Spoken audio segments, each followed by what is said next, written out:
Burgundy Ballers, welcome back to the Week 2 preview of the Ballin in Burgundy podcast. Yeah, myself and Andrew, what's going on, my man? How's it going? Glad to be back here. It's gonna be a fun episode. We got a big week coming up, Yeah, must-win situation. So yeah.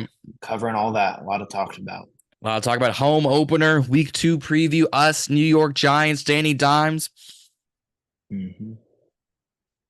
It's a lot to talk about, guys. Before we get into it, don't forget to like and subscribe here on YouTube. Hit that post notification. We'll let you know every time that we upload here on YouTube. We are on the road to 500 subscribers. We're currently sitting at 360, so let's get us there fast and let's get there safe. At Instagram and TikTok at Ballin and Burgundy Podcast, Twitter at BIB Podcast. Swing to any real life updates within the minutes, Instagram and Twitter, and a whole bunch of fun over on TikTok. So go follow all of our social medias up here. Links down in the description, and let's get into this.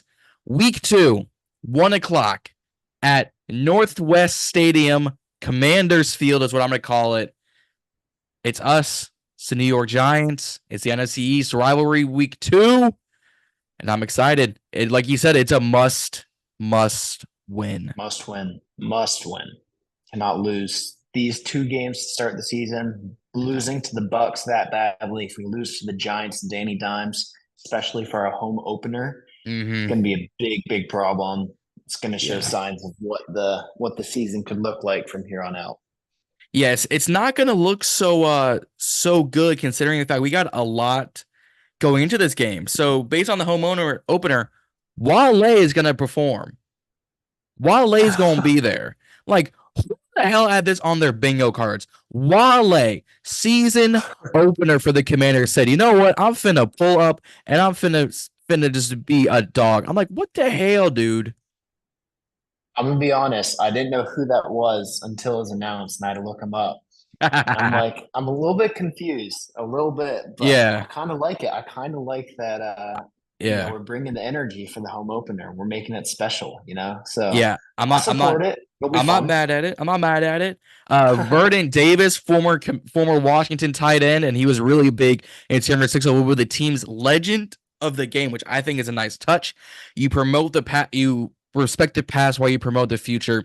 And then the one I'm excited for, one I like, we got a new team dog. We got Barney in the building. I'm liking this. I'm liking this a lot. Are you pulling up a picture? I'm gonna find a picture. If not, I will put it on the edit. But dude, a lot going into this game. I feel like that's the biggest part, the biggest news we might have on this episode. Dude, man, I can't wait for Barney. If I find the photo, guys, I will put it up on the screen. If I can't find it, well, we will see out on Sunday now, won't we? But even then, we got more going into this. The gold pants are coming back, dog. Mm-hmm. What we needed. Gold pants. These uniforms are about to look so much better with these pants. I Oh was my not God. a fan of burgundy on burgundy, Nope. on burgundy on white, whatever it was. No. This combination is going to make it look 10 times better. So Like the burgundy helmet with the white, like the burgundy to white isn't bad, but when you do like the burgundy helmet, the white and the white, it's rough. I It's still rough. don't love the white. I still don't love the burgundy. I love the black. I can get Blacks. behind the black. Yeah. But I feel like this is going to make the jersey so much better. And we're bringing back a part of the team from a different era, back when from Redskins, when we had those pants. This wasn't a Washington football thing. This wasn't a Commanders thing. Nope. We're bringing back a part of the history of the team. Yeah, again, I'm not mad at it. So Wally's gonna be there. Halftime, kickoff is at 1 p.m. We got a lot to look forward to. And with that being said, our capitans for the game, as we all know by now, if you guys haven't caught up already, first of all, why are you living under a rock? Secondly, every week this season will be a different game captain per Dan Quinn. Last week it was Reeves, it was McLaurin, and I forget who the other one was. But Cleveland Farrell. This week it's center Tyler Biadasz, linebacker Frankie Louvu, and safety Percy Butler. I ain't mad at it. Cool. I ain't mad at those capitans. Mixing it up. I like it. Yeah, I can get behind it. I can get behind it. Yeah. Yeah.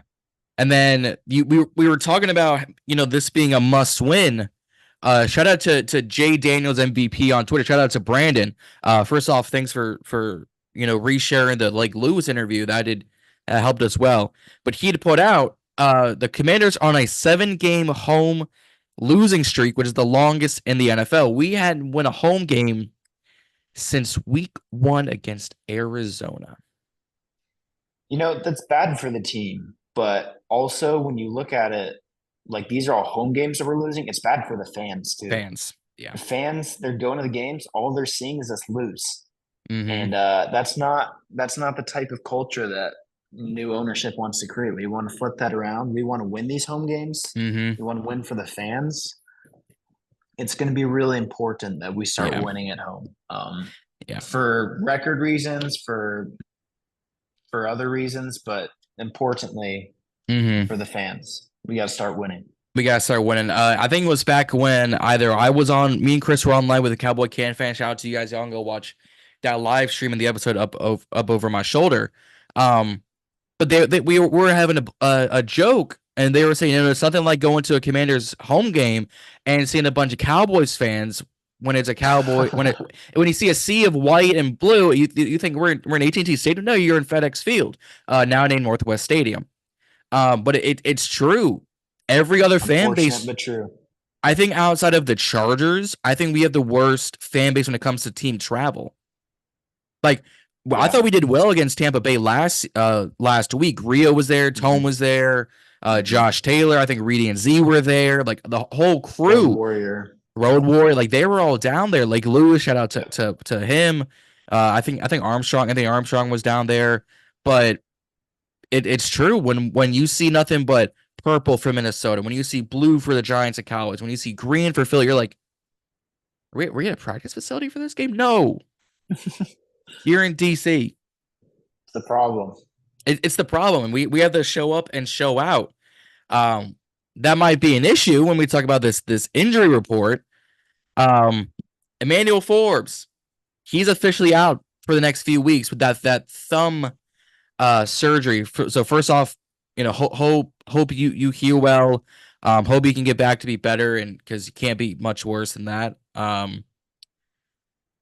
I mean, you and I have said it. We don't want players to get injured, but it's the nature of the game. Oh, I'll bring this up. I don't know if you watched Thursday Night Football last night, but I watched some of it. Prayers up to Tagovailoa, third concussion confirmed. There's a legitimate argument that he should retire now. Very legitimate.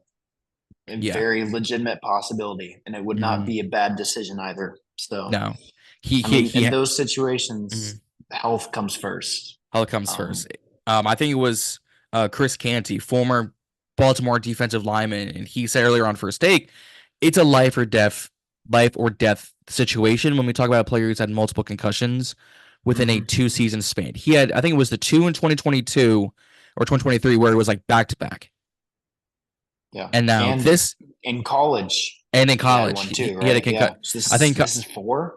I think this is 4. I think this is 3 in his professional career. Well, he had a hip injury in college. That's why they were concerned about him.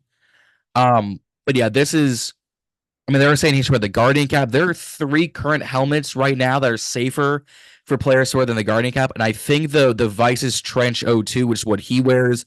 I think it's what Mahomes wears. I could be wrong. I'll put it up on the edit.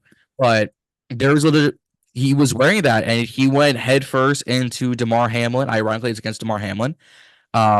His chest kind of area where last season he had gotten hit. And then all you see is Tua go down. His fingers kind of do that weird, like, distorted thing. And then the card came out. Yeah. So I know he doesn't want to quit. We all know he's not going to quit. But if you're the Dolphins owner, if you're Mike McDaniel, if you're Tyreek Hill, Jalen Waddle, his family, have a serious conversation about this.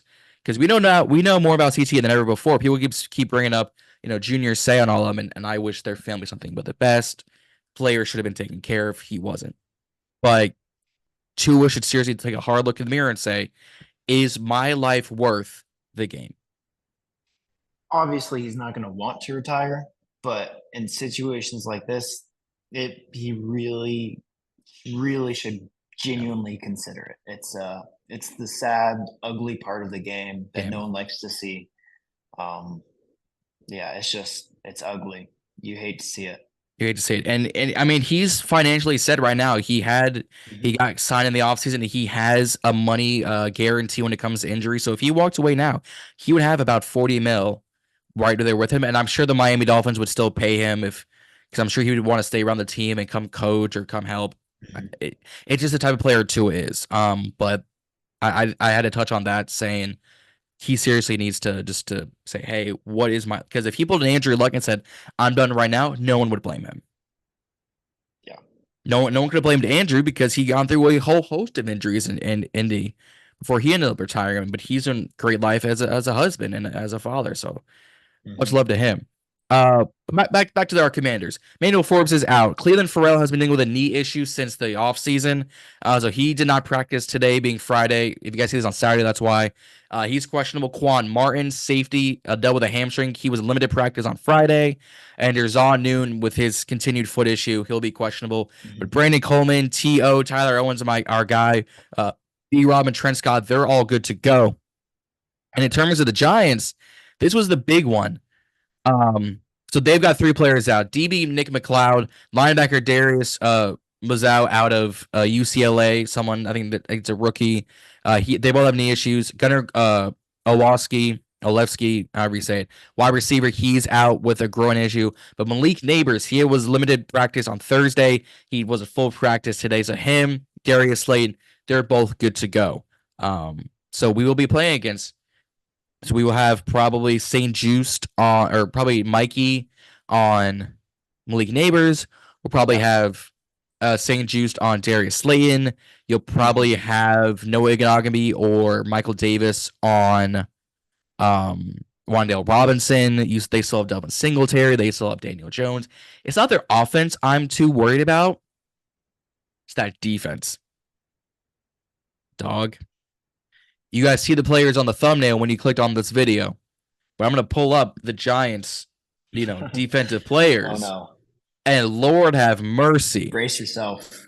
dog. Like, Lord have mercy. All right, so they have sexy Dexter Lawrence, one of the best nose tackle and the best defensive tackles in the league. I think we can both agree to that. He always tears us apart He does. every time. It's but he's a great player, so he's doing. I can be mad at it, can't be mad at him because he's a damn good player, Mhm. right? Yep. They traded for Brian Burns, one of the best. They have him as a weak side linebacker, edge rusher in the league out Mhm. of Florida State. They traded a second and a fifth for him. Got him for a steal from the Panthers. What are y'all doing? Good deal. Great Good deal. deal. Number 0 in Spider-Man. They got Bobby Okereke, one of the better linebackers in this league, right? Mhm. You've got the essentially the other edge rusher, although they have a south side linebacker because they have Bushy Basham and Nuzez Roaches as edge rushers, but I really call they're similar defense to the Steelers where you have your linebackers rush too. But in number Mhm. 5, Kayvon Thibodeau, out of Oregon, first round draft pick. He's a damn good player. He said we're not really a rival, so we'll see how that holds up. And then their secondary. It's not the greatest secondary in the world, but they seem to do well. Rookie strong safety Tyler Nubin out of Minnesota. Damn good. Adoree Jackson, good, decent corner. Dane Belton. You got Jason Mhm. Pinnock, Deontay Banks, Cordell Fly, Yep. Trey Hawkins out of ODU. Shout out. Isaiah Simmons. Like, they've got dogs on that team. So this isn't going to be It's a a good walk in the park. defense. It's a good defense. Now, Minnesota put up 28 against them. Could we do that? Probably. I think we'll have to. I hope so. It comes down to how much we're going to see Jaden using his legs. Yep. Obviously, we heard Dan Quinn, I believe, said that that's not going to be continued. The 16 rushing No. attempts a game. That's not what they want to be doing with him. He wants to be a passer first, Yep. which I agree with. I respect Which it that. makes sense. It makes sense. It's good. We want to develop him as a passer Yep. before we focus just on his The running running. ability. Also, receivers. are we going to get the ball to Terry? Right. That's like my biggest question this game. Is Terry going to get the ball? Number 17. We're both rocking it. Woo! If we're not getting the ball to our ball players, it's going to be hard to score points. Yeah. And I think part of it probably goes to Cliff, making sure Terry's in the right places, running the right plays, drawing that up so he can get the ball. But also, I'm a little confused on why he's just not getting as open as he used to. It's last game weird. I was watching it. Yeah. He's still a great player, but It is. it's sort of making me question, how much longer he's going to be at that level. So, right. I mean, Chris, or not Chris, Cliff Kingsbury took a lot of responsibility last game. He had said this was one of his worst play calls he's ever had in his career. Jaden took the ball right into the end zone. It was not like he was denied there on the long, like he basically called, he said, I basically called a speed option with no check and the Bucks overplayed it. So Daniels stuck his foot in the ground and got the play call. So Jaden took the ball and said, I'm running an audible on this play. Because this was supposed to be, if you watch back, and if I can find the clip, I'll put it up. It was supposed to go to B-Rob. But Jaden said, no, I got to take this in. Smart play by a rookie QB. But Cliff has got to, I don't know if it's, like you said, dumbing down the playbook. I don't know if it's max protect. I don't know if it's just calling better plays. But yeah, Tiami needs to get the ball. Luke needs to get the ball. Sinnott, Ertz. Like B-Rob and Austin Eckler were our two leading receivers. If we were down from like the entire game, but those shouldn't be the only, like you said, Terry was not getting, like, there are two clips of him being wide open touchdowns, right? Because he went 2 for 17. He really could have had 5 for like 103 and 2 touchdowns. I think someone put on Twitter. But we've touched on it in the past. And Mr. Lewis touched on this last episode. You guys can kind of go watch that somewhere up here, or go just click on last episode. Is as much as we love Terry, we're holding on to, he's been the most consistent player in this team for the past 5 years, but he's not getting any better. He's not getting any younger. He's not the underdog top 10 receiver we've been saying he is. I've been saying top 15 for the past year. There's a legitimate case he's not even a top 15 receiver anymore, and that pains both of us to say that. That hurts to hear. It hurts to hear. But it's not out of the realm of possibility. Like, I would take both Cooper Kupp and Puka Nacua over him. I would take A.J. Brown and Devonta Smith over him. I would take CeeDee Lamb over him. There's 5. 3 of those are in our. I would probably, based on projection, take Malik Nabers over him. Maybe. Yeah, I mean, the list keeps going. It does. Yeah.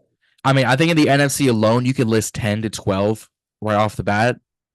And it's, again, we love Terry. Scary Terry, 17. Oh, yeah. He's always one of the first guys we say, get the ball to 17. You also can't sit here anymore and say he's a top 10 receiver. He's a top 5 receiver. It's also different when he's our only good receiver. This is not a shot to Luke, Diami, any of those guys. No. This is saying he's our only superstar on this team, right? And when you're all alone in the receiver room at that position, obviously the defensive scheme is going to be focused on you. They're going to put the best corner on you. They're going to make sure that you're locked down so they can control the game. Yep. So it would be really to his benefit if we either trade for or pick up another good receiver that defenses have to focus on. It's what we wanted for. It's why we kept saying, are we going to trade for Braden, not you? Because he would have been that number 2. Yeah. Not to say that Terry's not a 1 anymore, but he's 29. He'll be 30 next season. Unless they pick up, Noah Brown's coming in, hopefully this coming into the game, and he would be the true number 2, being 6'3", over Diami. We need a bigger guy. We need a big, tall, physical guy, or you trade for T. Higgins or someone like that. But Mr. Lewis said he might not be a true number 1 anymore. He might be like a 1B or a 1C. But right now, outside of Terry, there's no next guy up. So it is just on Terry's shoulders. And that's not it's not all fair to him because we've seen Jaden wants to get him the ball. They've looked well in camp. It's just now you have to execute that on the field, and based on last game, they're not going to. Yeah, So you nailed it. So we'll see where that goes. The biggest question mark going into this game is defense even going to show up? So Daniel Jones isn't good. Let's preface with that. He's not. That doesn't mean that he won't play good against us. No. Malik Nabers, I believe, could be the best receiver in that last draft. Better than Marvin Harrison. He is speedy, he's quick, and he's going to cook up whoever's guarding him because our cornerbacks suck right now. Mm-hmm. So even if it's Sanistril, I still think he's going to have over 100 yards possibly. Yeah. And I like Sanistril. Sanistril is good. He's our only good cornerback. But Nabers is just so fast, so agile, so quick. He's really good. He's damn good. I'm worried about him. Yeah. Daniel Jones is 5-1-1 against the Commanders in his career. The last time he lost to us was September 16th. So 3 years almost to the day. On 3 years to the day would be Monday. So let's call it 3 years to the day on Sunday. Is when we last beat him. But because 2022 we tied. And then they won that December 18th game with the whole grab, hold my nipple kind of thing, the backpack. Remember it clearly. Yep. Oh my God. But he averages 215 passing yards, 1 touchdown, 0.4 interceptions, 98.0 passer rating. I don't get why we always have to make him look like Patrick Mahomes. Why can't we play him like the quarterback he is? Yeah. I don't get it.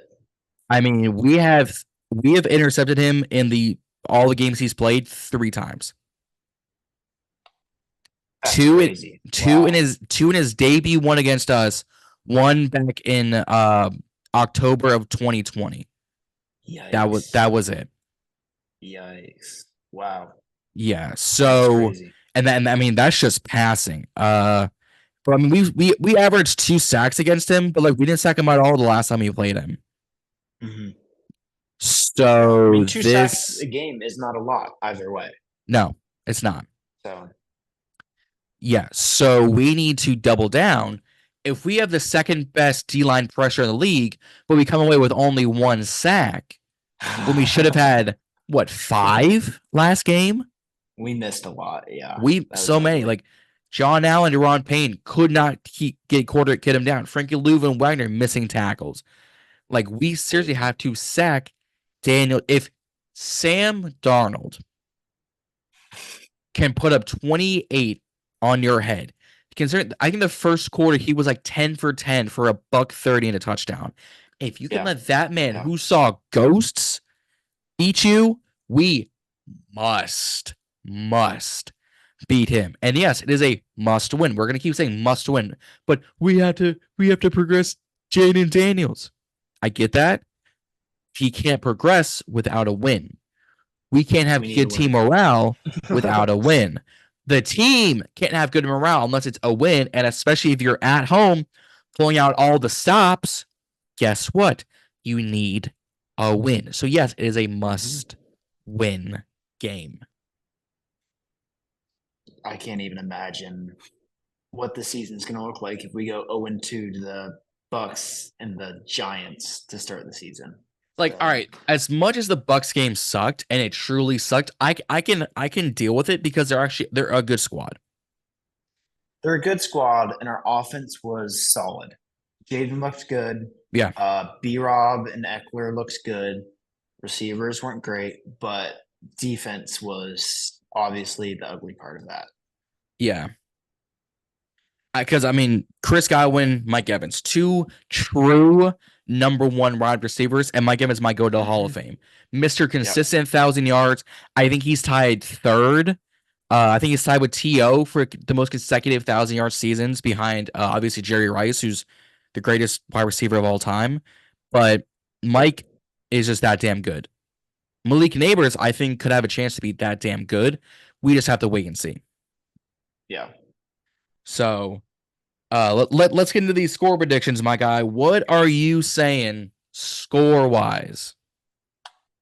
You guys aren't going to like this. Oh, here we go. I'm going to preface it like that. I'm Mr. Negativity when it comes here. Last week I had the Bucks winning, and guess who Yeah, won? The Bucks. Bucks. Last 6 games against the Giants. What was our record again?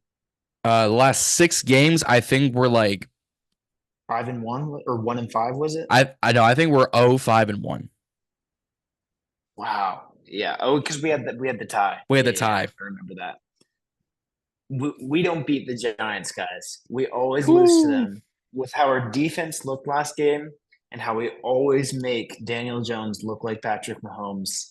Yeah. I have us losing, okay, but I also have the scoring points. So I'm going to say 27-30 Giants win. 30-27. Okay. High scoring game. Mm-hmm. Giants offense being resuscitated. That somehow against this defense they would be resuscitated too. I'm obviously gonna take our Commanders. I've gotta believe. I gotta believe in Dan Quinn. I gotta believe in Josh Harris, Cliff King. I gotta believe in Jane Daniels. I'm not gonna go quite that high, considering we only put up 20 last game. So I'm gonna go 21-18. I think it's good. I think Jane Daniels will go 1 for 1, a touchdown and a rushing touchdown. But I think this will be a last few second, with 13 seconds left on the clock kind of kick from Austin Siebert's now our kicker. I almost said Katie Orr. Austin Siebert, number 3 now. Can we just get rid of the number 3 for kickers now? The past 5 have a number 3 and they've all been ass. Give that to like a special teamer. Give like, well, what number is even left? Give like number 6 to a kicker, like something weird. Put like 42 on a kicker. Like Tress can be swaggy because he's been here for 10 years. We do not need Austin Siebert, our 6th kicker this offseason, to be swaggy with it. All right, we don't need it. Kicker situation is a thing on its own. That's a tough point right now. I feel like having a consistently good kicker would actually really help this team out. It would help. We have not been able to do that the last couple of years. So nope. We need to figure that out. It's rough. It's rough. But guys, that's going to wrap things up. But don't forget, if you follow us on Instagram, you're going to want to tune in Sunday, 10 p.m. Myself, Tony, Protect Sports Network, and Reading Z are all going live on the Reading Z channel. We're giving our post-game live. So there might not be an episode next week because the 4 of us, myself, Reading Z, and Tony will go live post-game to give you our live thoughts. You can go check it out on the Reading Z channel when it goes up. Head over to our Instagram, go check it out. And if you guys want to get in, see our real-time reactions, you can go click the link. I will find it soon and have them resend it. But you can join us on stream, see our live reactions, YouTube, Instagram, Twitter, the whole 9 at Reading Z. Go give them a subscribe. Shout out to them. But it's going to be a fun time nonetheless. Sunday, 1 p.m., September 15th, home opener. The wheels are coming off the bus and the stakes are high. Home opener, Wale performance, Vernon Davis, gold pants. It's going to be a hell of a time. Yeah. Anything else you want to add? I think we covered it all. Hey, I think so. Guys, don't forget to like and subscribe here on Ballin and Burgundy Podcast. We're on the road to 500 subscribers, so hit that post notification bell and share with all your friends. Instagram, TikTok at Ballin and Burgundy Podcast, Twitter at BIB Podcast 22. Let's head into Sunday. Let's get us a win. Hopefully, these gold pants look better than I remember because I think they will look great. Northwest Stadium. Let's see how this. Let's see, the crowd. Let's see the energy, and let's see us a win. Like I said, subscribe, raise hail, and don't forget to stay ballin'. We'll see y'all out there.